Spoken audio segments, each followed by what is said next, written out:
Good evening. My name is Brennan Mabry, and I'm a senior in the Nutrigenomics, Inflammation, and Obesity Research Laboratory. And tonight I will be presenting my project on the associations between obesity, antihypertensive medication, renin-angiotensin system, and cancer aggressiveness in breast cancer patients.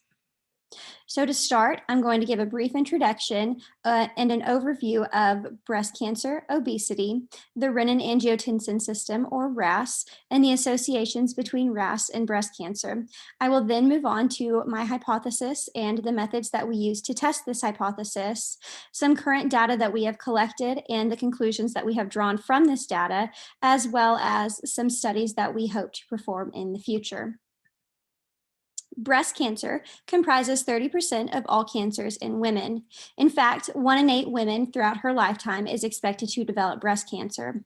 Postmenopausal women with an increased BMI are more likely to develop breast cancer than those with a normal BMI of 18.5 to 24.9. In fact, it has been found recently that with each 5-unit increase in BMI, women that are in postmenopause are 33% more likely to develop estrogen receptor positive breast cancer.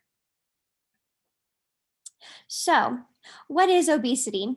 The CDC defines obesity as a body mass index of over 30. If you look to the right, you see a map that is shifting from 2011 to 2019. It shows that as the years progress, the prevalence of obesity in the United States is growing. And with that, there are several comorbidities that go along with obesity, including cardiovascular disease, type 2 diabetes, and certain types of cancer. In this presentation, I will be specifically focusing on breast cancer. Some underlying conditions or causes of obesity include insulin resistance and adipose tissue inflammation, which I will be discussing further. So as mentioned, obesity is caused by adipose inflammation, and this is commonly known as adipose dysregulation. And if you see, we have a greater ratio of M1 macrophage to M2 macrophage in this adipose cell. Now, M1 macrophages are those that secrete pro-inflammatory cytokines such as TNF alpha, MCP1, CD68, IL6, and IL8. In addition, in adipose dysregulation, you see a greater expression of the renin-angiotensin system and a greater secretion of angiotensin 2. This all contributes to a more aggressive tumor microenvironment. So the renin-angiotensin system has the precursor angiotensinogen, and that is acted upon by renin, which is secreted by the kidneys, to break down into angiotensin 1. Angiotensin 1 is then cleaved enzymatically by the angiotensin converting enzyme to be broken down into angiotensin 2. Angiotensin 2 then acts upon AT1 and AT2 receptors to regulate vasoconstriction and vasodilation, respectively. Angiotensin 2 can also then be broken down into angiotensin 3 and angiotensin 4.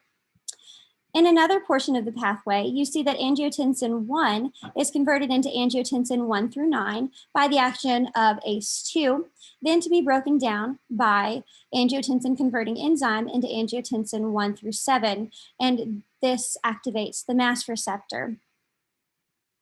Also, if you'll take notice, you see that we have an angiotensin converting enzyme inhibitor. This inhibits the angiotensin converting enzyme from breaking down angiotensin 1 into angiotensin 2, or breaking down angiotensin 1 through 9 into angiotensin 1 through 7. Also, we have ARBs, or angiotensin receptor blockers, that block the action of AT1. So as I mentioned briefly, the renin-angiotensin system is classically used for blood pressure control and fluid regulation. Most recently, it has been connected to inflammation, lipogenesis, and insulin resistance when it is dysregulated. All of these are associated with obesity. And most recent studies have connected the renin-angiotensin system to cancer. So the dysregulation of the renin-angiotensin pathway and the overexpression of the AT1 receptor is found in tumor cells with increased cellular proliferation. And this pathway in particular is shown on the left side, where you see angiotensin 1 being broken down into angiotensin 2 by the angiotensin converting enzyme that activates the AT1 receptor. And as mentioned, this is predominantly expressed in breast cancer cell lines compared to normal breast cells. On your right side, you see that angiotensin 2 is converted into angiotensin 1 through 7 by the action of ACE2, and that activates the mast receptor. This is predominantly activated in normal breast cells compared to breast cancer cells.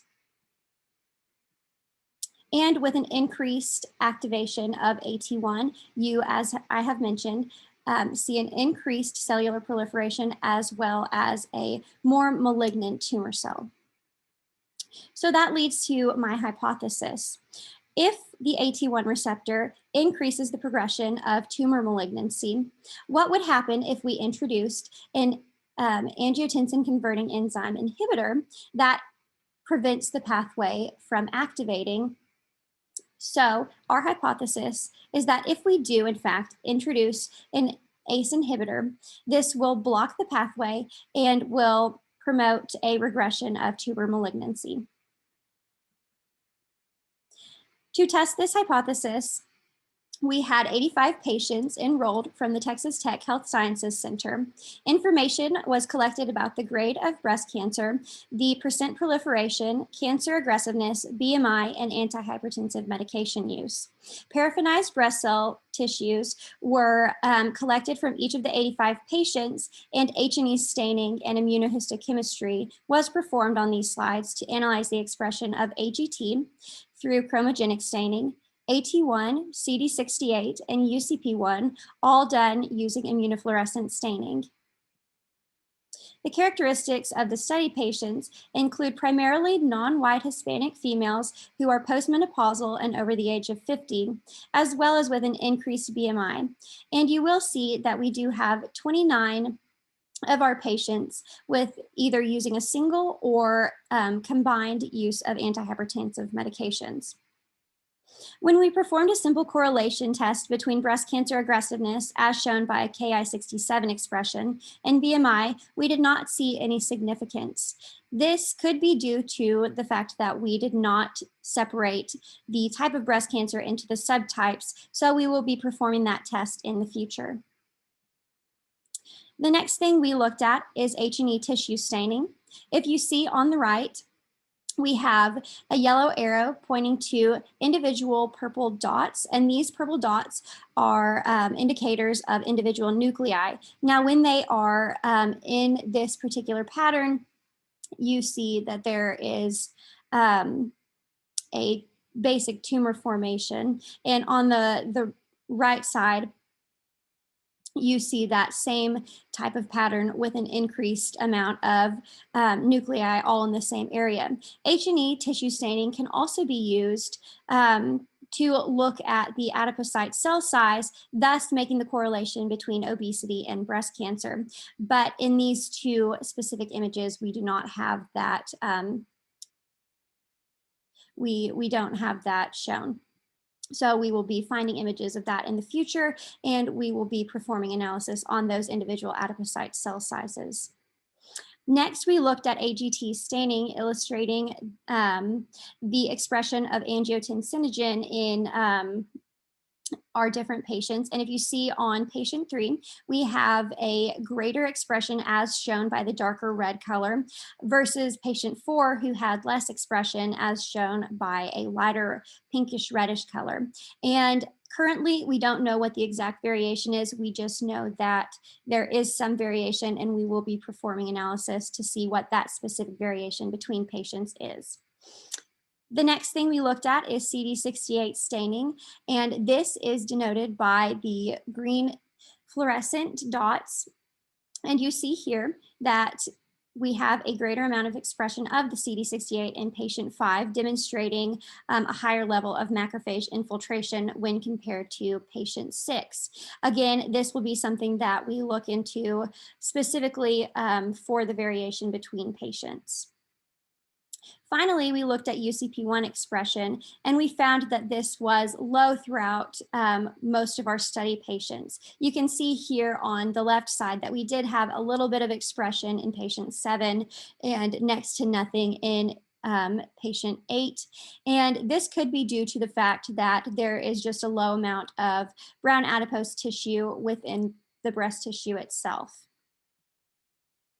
So finally, in conclusion, we did see some variabilities between patients regarding AGT, CD68, and UCP1 expression that could be or could not be related to BMI and antihypertensive medication use, as well as a low overall expression of UCP1, probably due to a lack of brown adipose tissue in the breast tissue.